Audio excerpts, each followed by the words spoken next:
So just a little history of this project. We got together and took the positive behavior intervention supports module 1. There's several modules. So we're only going to be focusing on module 1, which you'll learn more about as we go through this. We got together with some folks from from Head Start, from Multnomah County, from myself from Lifeworks, Ashley from 211, as well as Tim Andrews, who has been doing positive behavior supports trainings across the country, I think. Yeah. And as well as Lindsey from Raphael House, and got together and we adapted this curriculum for work in domestic violence shelters and advocacy centers. So we took the original curriculum and all met and talked about how can we apply that to the work you all are doing. The hope is that we'll be able to use this going forward to have this in all domestic violence shelters, but starting off here in Multnomah County with just the 2, Bradley Engel and Raphael House. Okay. All right. So this is kind of what we're talking about today. This training got kind of long, so we split it into 2 chunks. Our first chunk, we're going to be talking about what's PBIS, why does it matter in shelter, and then we're going to talk about building relationships with kids and with grown-ups. And then day 2 is about the environment. So we're going to talk about that as the physical environment, but we're also going to talk about the environment as in just kind of the vibe of being in that location. So the routines, the expectations, and people's attitudes. So why are we doing this? We talked a little bit about how the collaboration started, but one thing that we recognized in our research for this project is that 50% of people living in shelter are children, and 50% of those children are 5 years and younger. So working with kids really affects everyone who's working in shelter, whether it's just you're walking by them in the hall or you're actually the person who's designated to be working with the families directly. But one of the things that we pulled from some of PBIS research that comes from school settings is that it works much better when everyone is trained, and whether that means the person who works at the front desk, whether that means the bus driver, whether that means the person who's mopping the floor. The more we can have everybody on the same page about how we respect children and families, the more that work is going to lead to the relationships and better behavior and better social skills from the kids. One of the things that's really exciting about PBIS is that it's been around for a really long time and that other places are using it. So a lot of the time folks will be referred out and they will leave the shelter and move on to other places. And the nice thing is that they're going to get the same information at Head Start. They're going to get the same information at their elementary schools. So we're trying to help support that child's longevity with this and keep everything consistent for the child and for the family. So thinking about best practices for pulling from domestic violence information, all staff are trained in child development and supporting parents. So not just the people who are assigned to work with youth, but all people have at least a basic amount of knowledge about working with kids and families. Staff are trained in how trauma impacts development. Parents and children have places to play together and alone, and staff help heal and strengthen parent and family relationships. So are y'all familiar with Promising Futures and Futures Without Violence? Have you guys looked at that information? If you haven't, I really suggest that you Google it because they have really, really great free downloadable materials. So Marisa touched on this a little bit, but why is PBIS the model that we want to apply when we're talking about working with kids and families? And the first reason is that it's not new. It's been around for more than 30 years. It comes out of some research on special education that has just been built upon and built upon and built upon and researched in all different types of settings. It's not just us. This is being used with teenagers, with preschoolers, with home visitors, in Head Starts and elementary schools, in all sorts of different locations. So there is that continuity. And I think the time is right to be applying this to shelters. The way that the knowledge base and the way that the culture is shifting is away from some of the we can only see moms, we can only see adults, and then kids are just, you know, an add-on, but really seeing the family as a whole and really seeing kids as an important part of the work that we're doing. All right, so the definition of PBIS, positive behavior interventions and supports is a framework for teaching and reinforcing pro-social behavior and preventing and responding to negative and unfriendly and unsafe behaviors. So to kind of break that apart a little bit, the idea is we're being preventative. We're not thinking about challenging behaviors and what do I do when he hits me. We're thinking about how do we prevent him from hitting in the first place. And then the other word I'll highlight is this word framework. PBIS isn't a curriculum that's like, and now you're gonna do this in this situation and you have to teach this lesson and you have to do things in these ways. It's a framework that I'll talk about right there. So sometimes PBIS is called the pyramid model because it's all based on this triangle here. The idea is that if kids have positive relationships with the grown-ups around them, and they have environments that are designed to prevent challenging behaviors and they're age appropriate and developmentally appropriate, if we can really do these two things right, we're gonna prevent most of the challenging behaviors that could potentially occur. So this next piece about really directly teaching kids how to deal with hard feelings, what to do when they're in a conflict, this is really important, but it's not going to work very well if they don't have these two things in place. So these are the foundational skills, relationships and environments, are the foundational skills for being open and available to learning this information. And then the top of the pyramid represents the percentage of kids that even if we're doing all of these things exactly by the book, these kids are still going to need ongoing intensive mental health services. So we're not saying that by doing these two things right, you're never going to have challenging behaviors, because of course you're going to have lots and lots of challenging behaviors considering what a lot of families have gone through. But again, when you do these intensive mental health supports, they're going to work a lot better if you've already taught some social skills and if they have relationships and developmentally appropriate environments. Does that kind of make sense? Any questions about kind of what PBIS is? We also know here in Multnomah County that we've got a grant from the Defending Childhood initiative, and so we've implemented some of this top of the pyramid work by having mental health consultants and therapists come into the shelters, and there's one sort of per shelter with you all from our team, our collaboration. So really the goal of PBIS in this setting is for us to do this work down here, and that if children still sort of are having a really hard time with that we would make referrals to other places that would help get them the support that they need. That we're going to focus down at the bottom on the prevention piece of PBIS. Working within this model, it's really important to have everybody, as Ashley was saying, on the same page. So the goal of PBIS is to have everybody that children come into contact with have the same redirections or the same sort of interventions and interactions with children, so that children are getting a real consistent message. The other piece to that is that the grown-ups that are with the children are getting the same consistent message. So it really works best when all staff are on the same page. So when we did this training back in November, we had folks at all agency levels come to the trainings. We had everybody come so that everybody was getting the same information and implementing it the same way. So the other piece that's really important is that there's a positive culture that is supportive of this framework within an agency, because we all know that doing it on one level and not having support from management is not going to be helpful, or having management only doing something but no one else doing it is not going to be helpful and is not going to be effective. So the positive relationship and culture between the leadership and the staff is ideal and is needed for this type of work.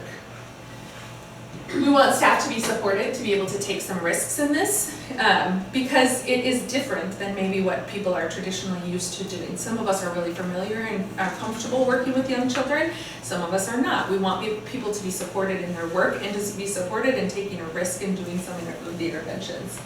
And the goal of PBIS is that everyone is treated and valued equally, both children and adults alike. There's been a sort of shift within the domestic violence community from doing sort of one type of advocacy and another type of advocacy to doing joint advocacy within a family, rather than doing adult-based advocacy and child-based advocacy to doing family-based advocacy.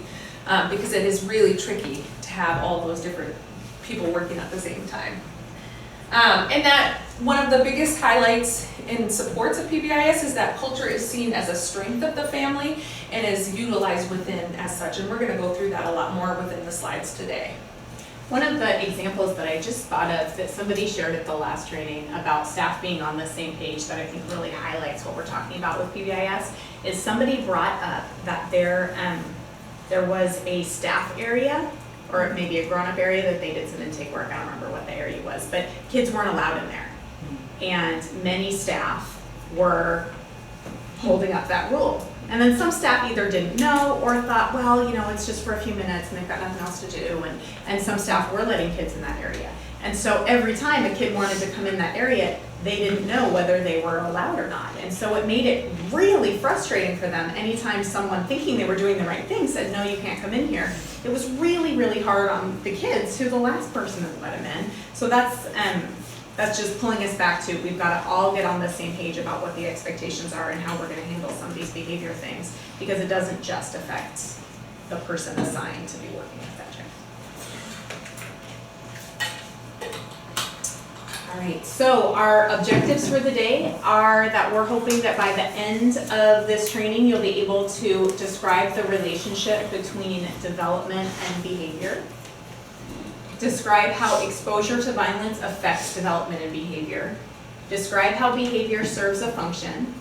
Identify strategies to build relationships with children, families, and colleagues, and help children, families, and staff build more positive relationships with each other. So I hope that's what you came here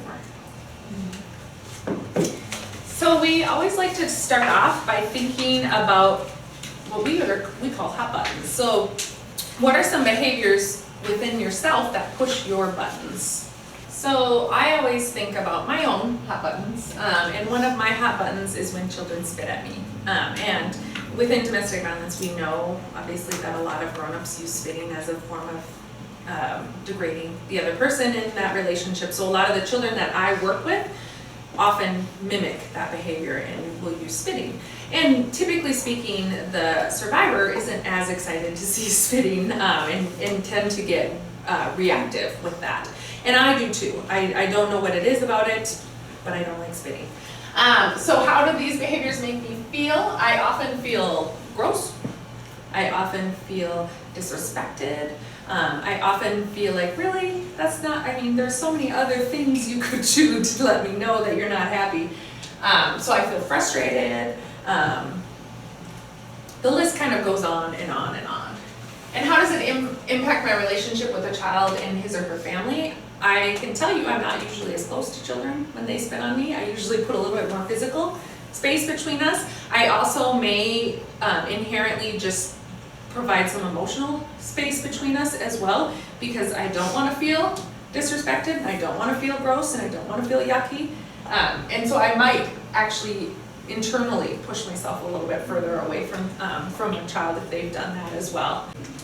So what we're asking of people using PBIS is to use a process called reframing, which means recognizing when unhelpful thoughts, when your hot buttons are triggered and unhelpful thoughts are going into your brain, and just take a second to see if you can switch that into a more useful thought. It doesn't have to be a positive thought, but a more constructive or a more objective thought.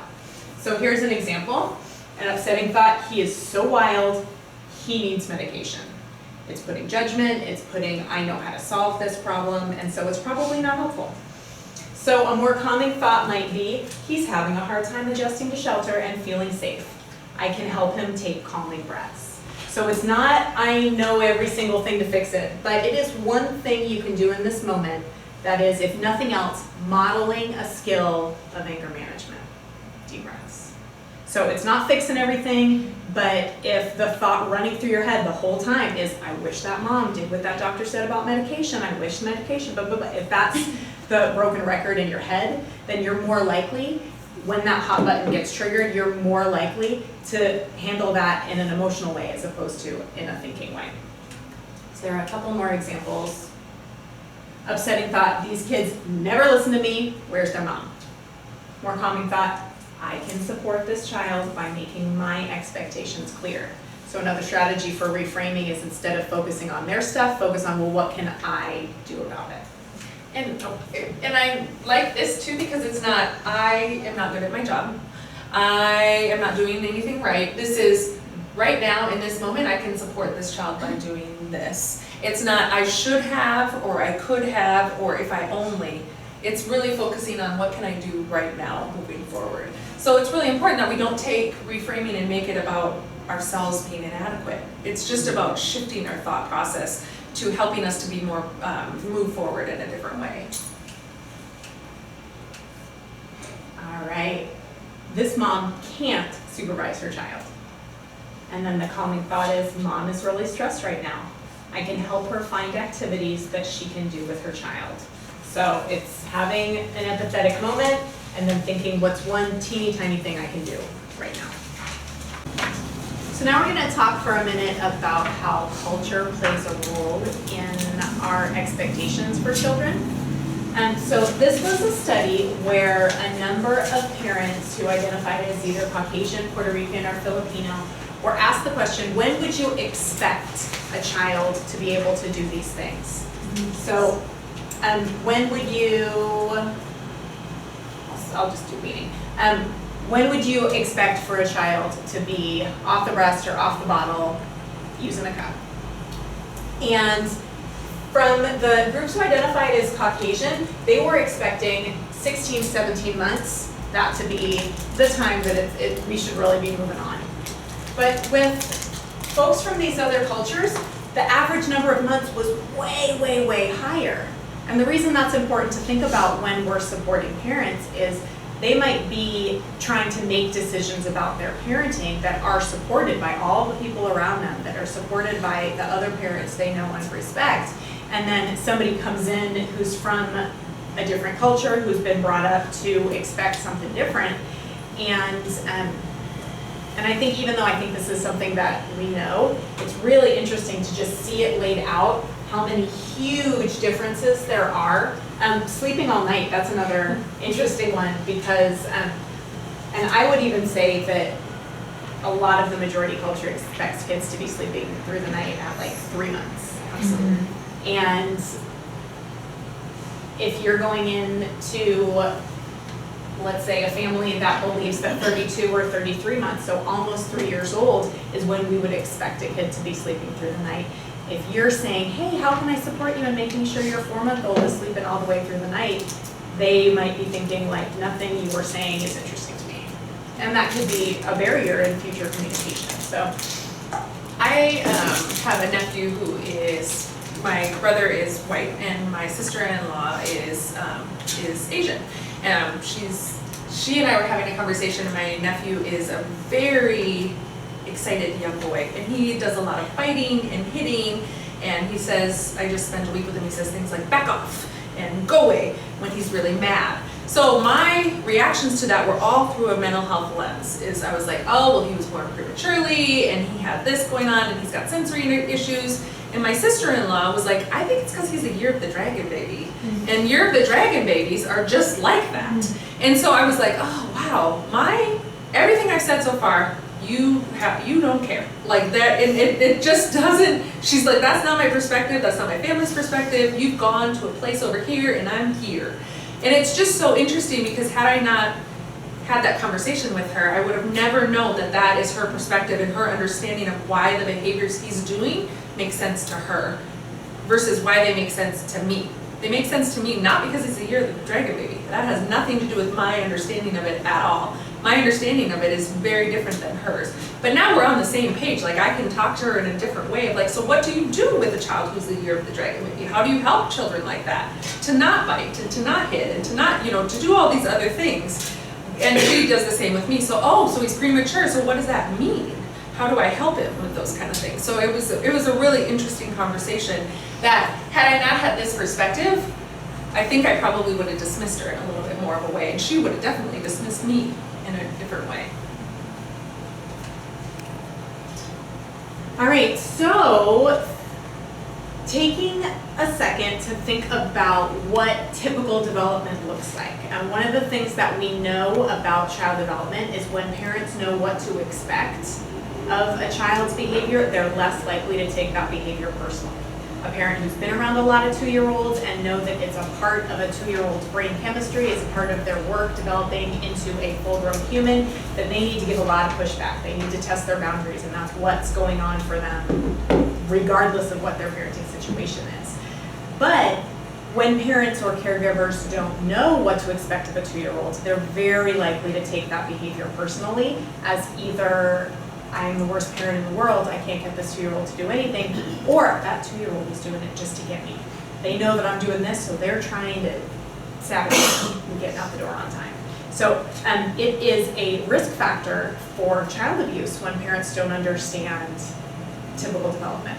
So I know that some of you have lots and lots of experience with kids, but just in case you haven't had as much, this is what we expect from babies. They do not know how to get their needs met. They feel a need, they might panic. I'm hungry, ah! Somebody deal with this! That's absolutely expected of babies. Crying frequently is a good thing. It's the very first step in being able to communicate. And so that cycle of I cry, somebody helps me. I cry, somebody puts words to my emotions. That cycle is what drives a lot of really great mental health stuff. Cries communicate a variety of emotions. If you've ever spent time around a little baby who wasn't yours, you might hear them crying and be like, geez, what's going on here? And then mom or caregiver is like, oh, hungry. I totally know what that sound means. It's like, wow, did you know that? But when you're really tuned into a child, you will be able to understand that different cry sounds mean different things. If because of your own circumstances or because you're experiencing some crisis, you've had to take care of yourself as opposed to focusing in every speck of your being into learning about that baby, then you might not be in tune to those things. And so that's absolutely something that, that somebody can help you learn how to do. Babies who are developing typically comfort more quickly to their primary caregivers. Again, that's something that might be disrupted based on life experiences. And then babies are learning from cause and effect, and this is incredibly important that they do that thing where if I knock my sippy cup, you're gonna pick it up. And then it's like scientific experiment. If I knock it up again, does it float up to the ceiling? Does it go down? Do you pick it up? Like all of this effort called research that a baby is doing is very important developmental work, and it's not because I hate you and I want you to be completely obsessed with me all the time, so I'm gonna keep, messing with you. It's really part of the learning that a baby needs to do in order to understand physics, understand the laws of relationships, understand cause and effect. All that stuff is really important. And trust with the caregiver. If I do something, are you going to do it again?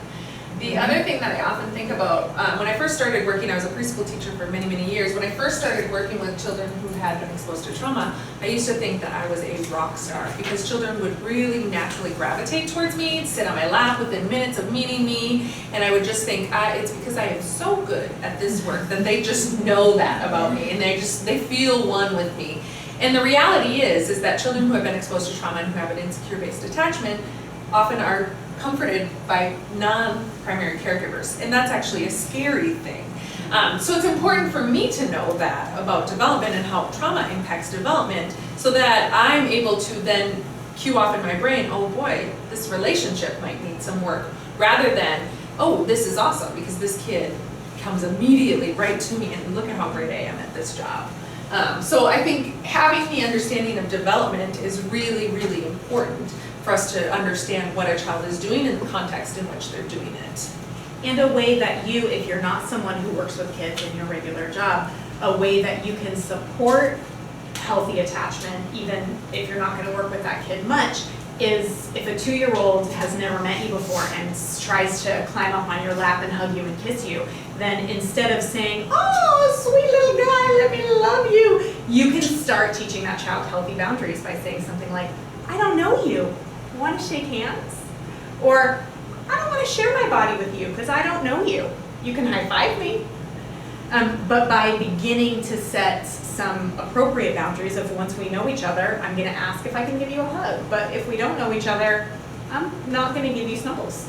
That's a really nice way that you can help kids learn about boundaries.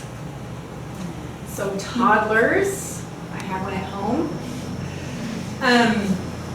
Some important things to know about toddlers are they've learned ways to communicate. And now some of those ways might be a couple of words, some of those ways might be gestures or pointing, some of those ways might be grunting, some of those ways might be aggressive. And at this point, it's not just cause and effect. They might be still experimenting with some cause and effect, but they're also going to do what works. So if the only way they've ever been able to get an adult to pay attention to them is by breaking something, then that's something they're learning from. So at this point, kids are learning how to communicate, and that stresses people out. They're beginning to understand emotions, but they can't control them yet. So in toddlers, hitting, biting, huge temper tantrums are every toddler in the universe. If you're not at some point being aggressive, trying to defend that, don't take this toy away from me, that's a little bit concerning. If you're never ever defending yourself or defending your possessions, then that's unusual. Toddlers might resist care from unfamiliar adults. Kids are born with different temperaments, and some kids are naturally more outgoing and some kids are naturally more reserved, and that's all fine. But it's really typical for toddlers to begin to be a little bit less outgoing, begin to cling a little bit more tightly to the folks that they know. Toddlers play pretend about their thoughts and experiences, sometimes over and over and over and over the same little piece of an activity. And that's why it's really important around kids, places where kids are going to spend time, that you have materials that are common, that they can play some of the experiences that they've seen on TV or experienced in their home. So kids at this age, it's great for them to be exposed to little plates and cups that they can pretend it's dinner time, or a little bag and some different things, and they can pretend to go shopping. So it's a nice time to introduce activities like that. And then they learn about the world by testing boundaries and asserting their independence, and this is a good thing. This is a necessary developmental stage. All right. So preschoolers start to imagine outcomes of people's actions. This is when pretend play really comes into effect. And they start to kind of think about, what if this happens? What will she do? What will happen here? What's going on? They start to understand language at a more complex level, and so they're able to sort of think through things in a different way than toddlers are. They start to experiment with jokes, and this is when their jokes are horrific, and it's ha ha ha ha ha, and you're like, that wasn't, okay, that was hilarious. And potty humor becomes part of the norm, as does things like eyeballs and talking about poop and all kinds of exciting things that preschoolers find to be hilarious and that their parents aren't as excited about, generally speaking. They usually cannot distinguish between fantasy and reality, which can be amazing, which is also why it works to talk about Santa Claus and the Easter Bunny and all of the different things that we start to do with children at a young age. But it also is really tricky, because if they can't distinguish between fantasy and reality, they start to make up fantasies, and that becomes their reality. So that's where domestic violence really plays into, and why we need to understand why a preschooler is going to react to reality and fantasy a whole lot differently than an older child or a younger child is going to, because their understanding is deepened, and they really struggle to know the difference between the two. We had a child that I was working with for a really long time that was watching Chucky, and his mom was just like, I don't care, he's just watching it, it's no big deal. Then he started to play out that, and then he started to have nightmares. Well, we could have said to the mom, like, just stop right now, don't let him watch that, it's absolutely horrifying. But instead we talked to her about it, and we kind of tried to get her to see how that might not be the best thing because of this, because they can't distinguish between it. And sure enough, she was able to come to that conclusion and cut out all of those movies, and we got rid of some of the swords and different things. But he started to not be able to understand that that was actually not real, and that was happening in his life. It was happening in his reality. Aggressive behavior is infrequent. This might be different with children exposed to violence and exposed to trauma. But typical development for preschoolers is that they're able to start using words to solve problems rather than aggression. And then they have some strategies for getting their wants and needs met, and that those strategies are usually a little bit more like adult strategies than they are for toddlers. So they're no longer gonna grunt and hold the cup out at you, they're gonna say, can I have some milk? Or milk please, or something to that effect. So they're starting to get some more strategies for getting their wants and needs met. They might get some strategies that we don't like, which are in public, they might start to act out, and that's worked before for them. But either way, they're starting to develop more of a cognitive understanding of what does it take to get my needs and wants met. All right, so we're gonna talk a little bit about how toxic stress impacts that development that we just laid out. So what we mean by toxic stress is chronic, ongoing stress, and it impairs the connection of brain circuits, it impacts our threshold for stress, it increases the level of stress hormones, and the effects can continue into adulthood. So just thinking about the social emotional skills that people are learning in their first 5 years, and then thinking about the effects of trauma. So what we're expecting kids to learn is an awareness of their emotions, effective social communication, valuing intimate connections, being autonomous and having initiative without sacrificing their connection to other people, capacity to negotiate relationships with empathy and with respect, and a sense of self-efficacy, meaning they know that they can accomplish things. Then with trauma, we often see immature behavior, and that might be socially immature in some ways, but extremely well-developed in acting like grown-ups in other ways. So maybe a better word than immature is just behavior that's not age-appropriate. Because often what we see in kids who've experienced trauma is in these areas of development, they are almost like adults. And then in these areas of development, they're nowhere near the level of their same age peers. So we often see, in special education, they call it splinter skills. Like some of them are up here, some of them are down here, some of them are up here. And I think the other thing within immature behavior is that it's behavior that we don't see in typical peers for that age, but a behavior that has worked and that has met a need for that child in the past in some capacity.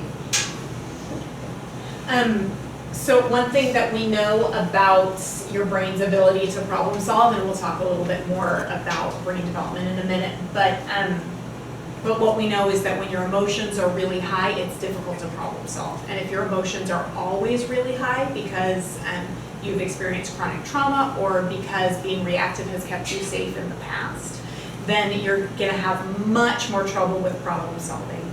And that means you might make choices really reactively throughout your childhood, as opposed to thinking about, well, what's really the best outcome for me here?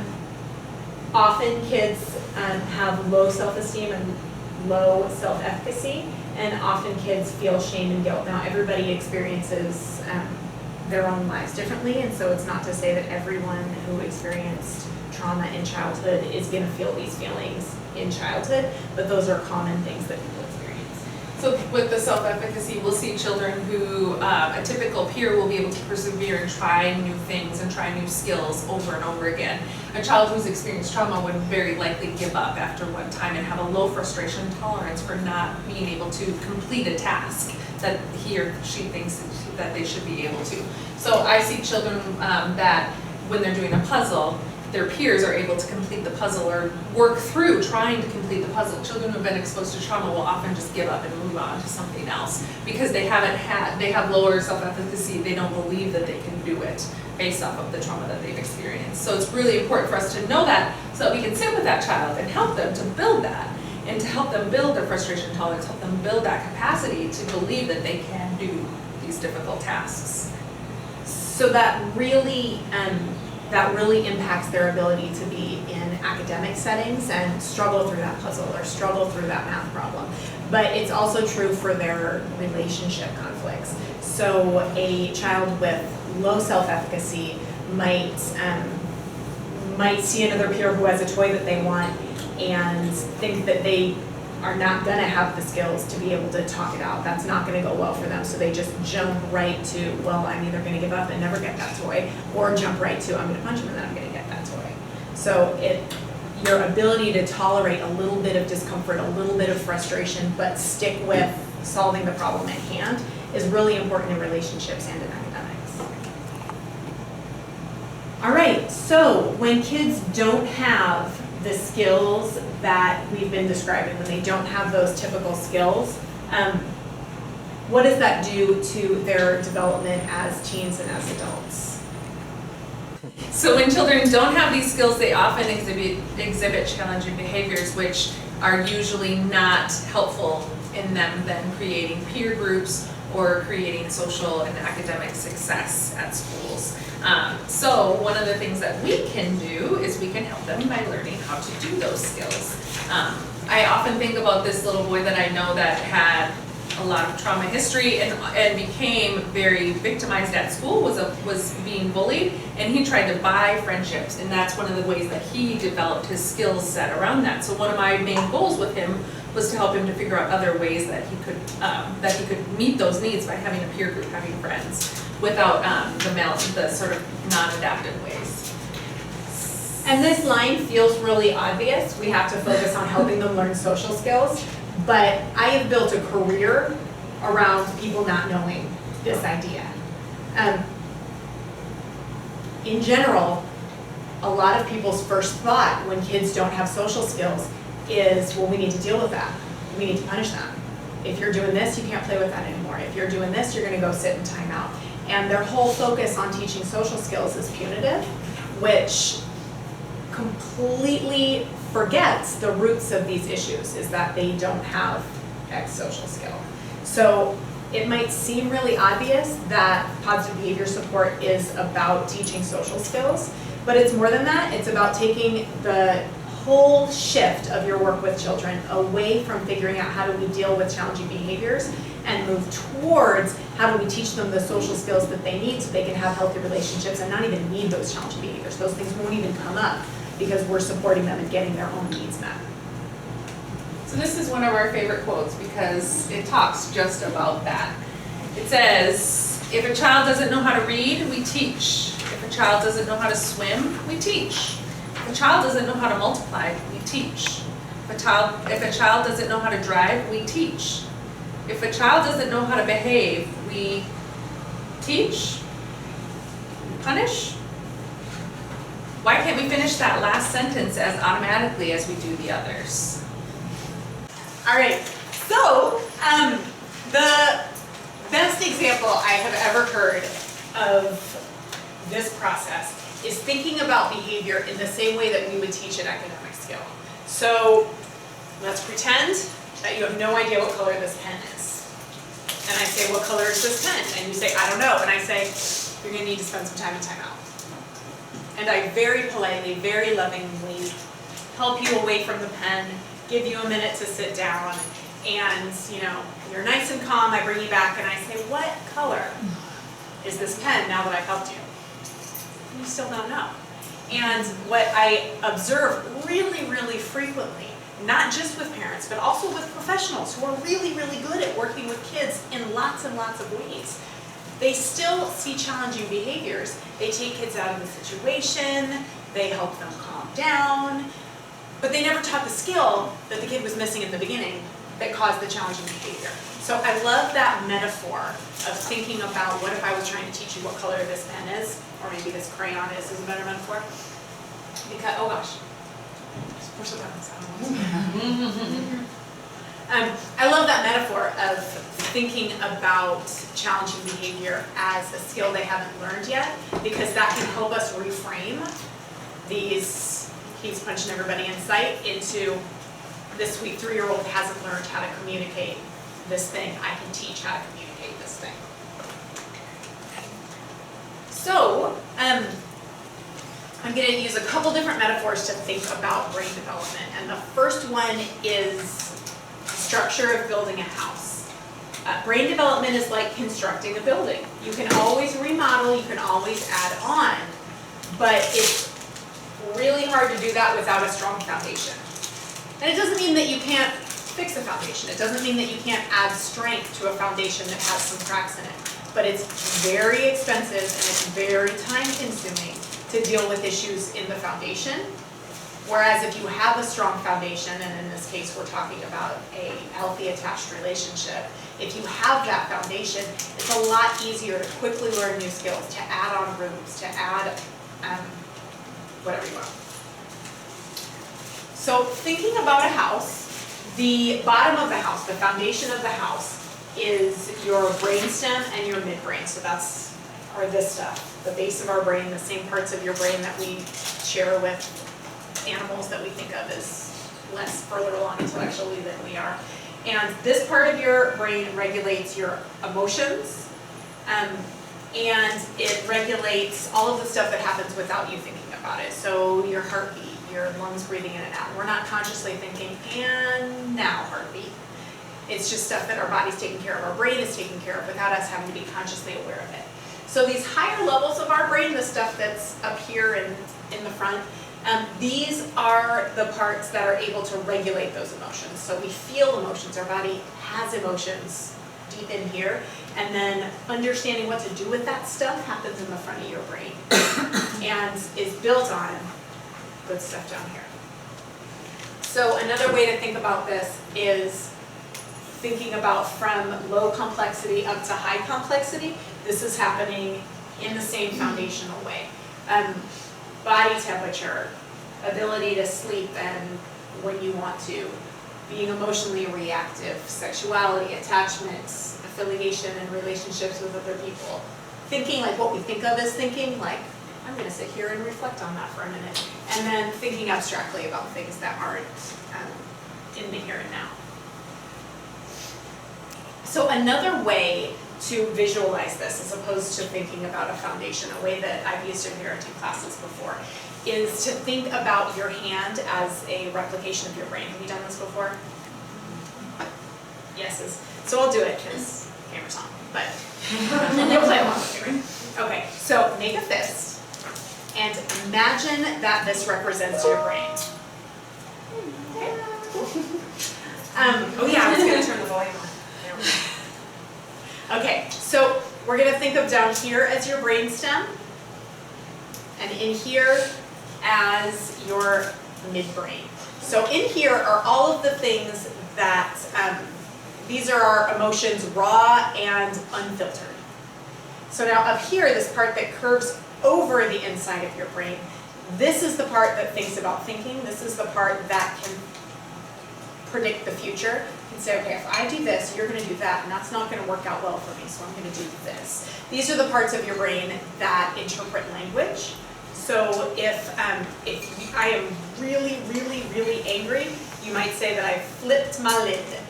The parts of my brain that interpret language and understand what where the other person's coming from, the parts of my brain that can decide if my behavior right now is helping me get where I want to go, those parts go offline. And this is a good thing, because when our life is literally threatened, we need all of the blood that's in our brain, making good choices, worrying about the future. We need that blood in our arms because we might have to fight somebody. We need that blood in our big muscles in our legs because we might have to run for our lives. The problem with the thinking and planning parts of our brain going offline and all of our energy being sent to our big muscles, the problem with that is this doesn't just happen when our lives are threatened. This also happens when you get a really judgmental email from your sister. So when things happen that put us in an emotional place, it is very hard to do good thinking and good planning. So adults who have good social skills go like this, and then they're able to use strategies like taking deep breaths, like taking a walk around the block, like getting some water. They're able to use strategies that bring that back down. The issue with toxic stress is if you've spent much of your childhood zing, zing, zing, zing, and nobody has taught you concrete strategies to pull that down, nobody has co-regulated with you, meaning when you get close to a baby and you are snuggling with them, their heartbeat lines up with you, their breathing lines up with you, and their emotions, they're learning how to have emotions based on how you are having emotions and how you are dealing with your emotions. When those things aren't happening, your brain can get kind of stuck at here. And so little things happen, and as opposed to these little blips, if you're starting off right here, you could be spending your entire day going and we see this in toddlers, we see this in preschoolers, that these little things are happening and they're flying off the handle, and it's like, I said I'd get you more milk, give me a minute, and they're in this fight or flight place. Does that make sense to folks? So, go ahead, John. Yeah, so to give you another illustration of what we're talking about, one of the things that we often will do too, and you will maybe see this as well with a stoplight going the opposite way, is to look at our brain states as kind of moving back and forth between these states. So moving from calm to alert to alarm to fear to terror. And that at these last three is when the fight, flight, or freeze is often enacted and is really hard to go back to that thinking part of your brain. One of the things that happens within typical people is they sort of hover between some of these.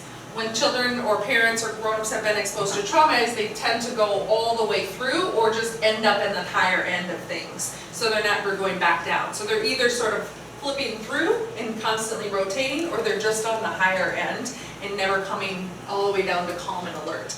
So this might show up as people saying, yeah, I can't go to sleep at night, I can't get my brain to stop going. And it's because they're still down here and they haven't gotten back down to the calm and the alert to bring their body and their regulation all the way down.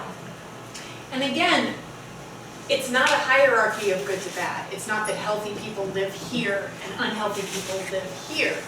It's that healthy people go here and then eventually they get back to here. And maybe they're not settling here, maybe most of the time they're here. And if you were here all the time, if you were checked out and calm all the time, that probably indicates that you've got some stuff going on and you're not able to access some other places. So don't walk away from this thinking that one stage is better than the other. It's just important that people can access different parts of their brain when they need those parts. And they can access other parts of their brain when they need those parts. So something that's super important that positive behavior supports focuses really well on is that behavior has meaning. So a lot of the time you'll hear people say, I don't know why she does that. I don't know why he hits. I'm not sure why. It seems like it's just happening. Well, one of the things positive behavior supports encourages us to do is to look at behavior as a meaning and having a meaning behind it. So what are those meanings? It might be that I'm scared, I'm hurt, I don't know what to do, I don't want you near me, I need some extra attention. And it's interesting that these things don't always match up with what we expect them to look like. So I don't want people near me might be me pulling close to you and then pushing you away from me. It might be I need more extra attention, might be me throwing something at you. It might be me completely ignoring you and seeing if you're going to respond.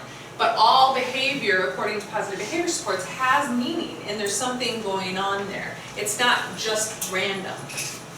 And the kid might not know what the meaning of their behavior is. This is not to say that a toddler who is, really confused about what's happening and so feels like they need to be more guided by an adult and is throwing things in order to get somebody to pay attention to them. It's not like that toddler is sitting back thinking, you know what I need is attention. You know how I'm going to get it? I'm going to throw this. It's not that they're going through that process, but it's if we can look for the roots of their behaviors and if we can look for the meaning behind their behaviors, we can help them learn how to label it, and if you can label it, you're more likely to be able to manage it. All right, so I think we got this by now. Challenging behavior happens when children don't have the social or communication skills they need to engage in more appropriate interactions. So I stuck this one in there. I apologize if you found my normal behavior inappropriate. Just to highlight how behaviors in one setting are inappropriate in another setting and how confusing that is to kids. I'm allowed to run on the playground, but I'm not allowed to run in the library. I'm allowed to roughhouse and cuss with my brother, but if I try to do that with a teacher, I get in trouble. Like, that's very confusing for a typically developing child who has not experienced trauma. If you've experienced trauma and some challenging behaviors have actually helped you stay physically safe, then it's really hard for me to come in and say, oh no, just use words, they'll stop hitting you. Oh no, just do this, it'll work out easy. It's really hard to get a kid who has observed violence, experienced violence, used violence to get that toy back. It's really hard to help them understand, well, why would you use words in that situation when using your fists or kicking at somebody is going to get you what you need faster or is going to keep you safer. So it's part of the complexity of the work that we all do. All right, so let's talk about focusing on healthier ways for kids to meet their needs. All right, so the most important reframe of all. Insert any upsetting thought about a human. That person's trying to get their needs met. So if you can do this, you are a PBIS superstar, because it's most people's, life work. It's professional to be able to really do this well.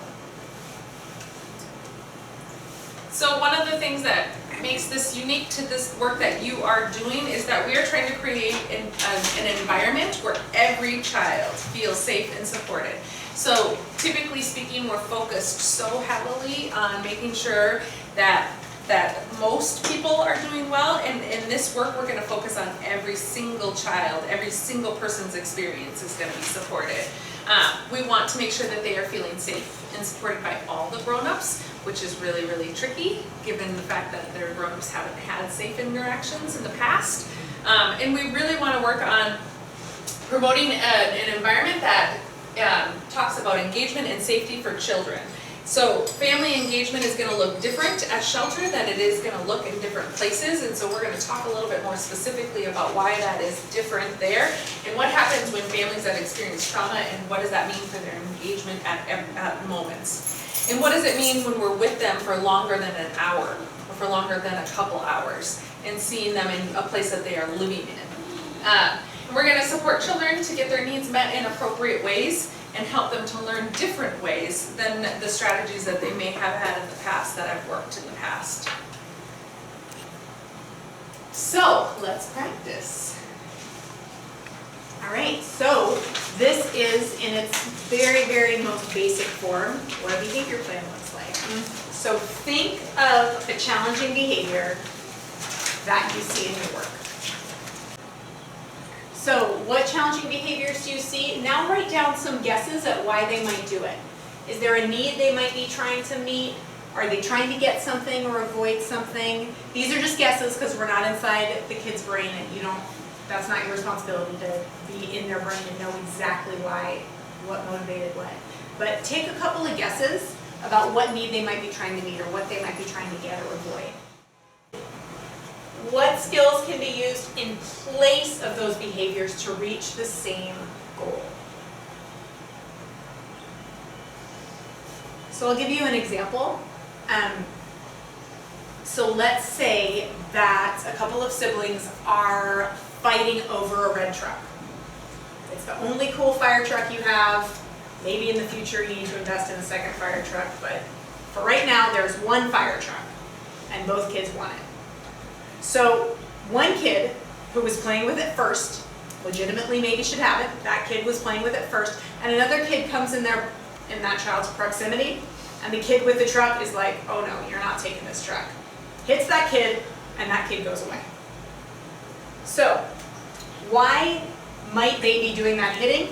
Because they want to keep their truck. It's probably not more complicated than they thought that was the best way for them to get to keep doing the activity that they're enjoying.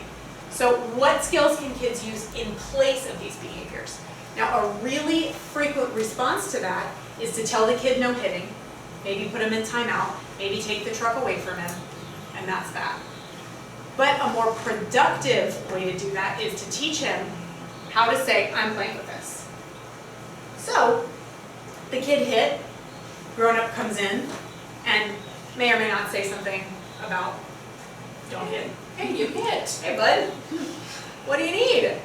And you can give that kid the words to say, that's mine.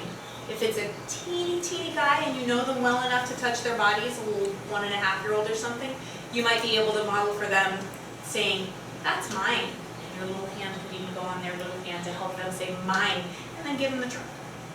Yeah. maybe put your hand over it for a second to restrict access to it, and then, oh, you said mine, here you go. Just wherever they're at, stretch them this far in learning that social skill. You're not going to ask a 1.5-year-old or a 4-year-old who's really upset or doesn't have a whole lot of language to say, may I please keep playing with my truck that you tried to take but don't take it, or I'm going to tell a grown up and blah, blah, blah, blah, blah. We don't want a lot of words, because we know that when people are starting to get up here, they have trouble understanding other people's words. So, when, we're going right here, we're going to use very few words. We're not going to be right up in people's faces, but we're going to do better if we're kind of at eye level. And just say, oh, if you want to keep that, you can say, it's mine. And then help support them to make sure that that works, that no kid is going to steal that truck from them as long as they're using the phrase that you're trying to teach. So there's an example. So I was recently talking to Lindsey, who works at Raphael House, and she was talking to me about outside. They have an ongoing problem where, typically speaking, moms and advocates and children will be outside in their play area, and there's this really nice big slide there that is meant for probably about 4-year-olds and up. And they'll often have 2-year-olds on that area, and that moms will often sit sort of off to the side and just be in their space for a moment. And the 2-year-old or younger will be up on this space that is a little too high for a child to be on their own. So one of the things that Lindsey said that she was really struggling and the staff were really struggling with was, what do we do in that situation? Because we could go over and help the child and bring the child down. Well, the child, as we all know, is just going to go right back up, because that's what children do, as we know when we just talked about child development. Or we could go to the mom and say, hey, you're not watching your kid. Kid's up there, not safe. You need to go and get your kid. And we could do that cycle of going back and forth. Or we could think about what is the challenging behavior, and that is that this child is not in a safe place. And what is it that the mom needs? And in this case, one of the things that after we spoke about it for a long time, we realized the mom needs a break. And mom is seeing that time as a break from her child. There are other grown-ups out there. The play structure is out there, so it's seemingly safe because it's in a safer place, it's in a safe environment. So the mom is taking a mental break from the child and needs that mental break in order to be emotionally available later on. So is the mom getting something? Yes, she's getting a little tiny bit of a space from that child. Is she avoiding something? Probably. She's probably physically exhausted and avoiding going over and playing that game of up and down and up and down. And what did Raphael House do with this situation is they created another space for young children out on their playground that was more inviting and more down on the ground. So they got these like ball pit things and put balls out there in different areas that now what grown-ups do is they take the child off of the big area and bring them over to a space that is inviting and engaging and happy and children can be safe at. So thinking about this process with grown-ups is also important, especially in a shelter environment, because the challenging behaviors for us was the mom is not paying attention to the child. The challenging behavior for the mom was, I need a break from this child, and the child is just doing something that is seemingly safe. And there's always a need behind it. So going through this process really helped to solve those ongoing conflicts that were happening at shelter. All right. So, what protective factors can you support? You can help kids and families feel safe and secure if in just very minor ways that you have influence over. You can help promote safety and security. You can help folks get their basic needs met. You can help your area that you have kids be a predictable center, and we'll talk more about that next time when we talk about environment. And you can model positive relationships with adults. And when I think about this and I think about domestic violence, I know that some of the things that are inherent to domestic violence go against these things. So predictability is something that most children and families that have experienced domestic violence don't have. Safety and security is something that I would go so far as to say all children who have experienced domestic violence or exposure to domestic violence don't have. So these things we all know to be inherently good and inherently what we want for children. However, these things are going to be really challenging with children who have experienced the things that they have experienced that made them come to you in the first place. All right, so that's our section about what is PBIS. And now we're gonna talk about relationships between you and children, between you and families, and with each other. So, why are our relationships with children important? And just before we start discussing this, it's important to think about if a family is only staying in shelter for a few weeks, is it still important that we have a positive relationship with them? And I think that we're all here because we believe yes, but I think it's important to think about why is that important? Even if we're gonna only be in their lives for a short period of time, why is it important that we have positive relationships with children?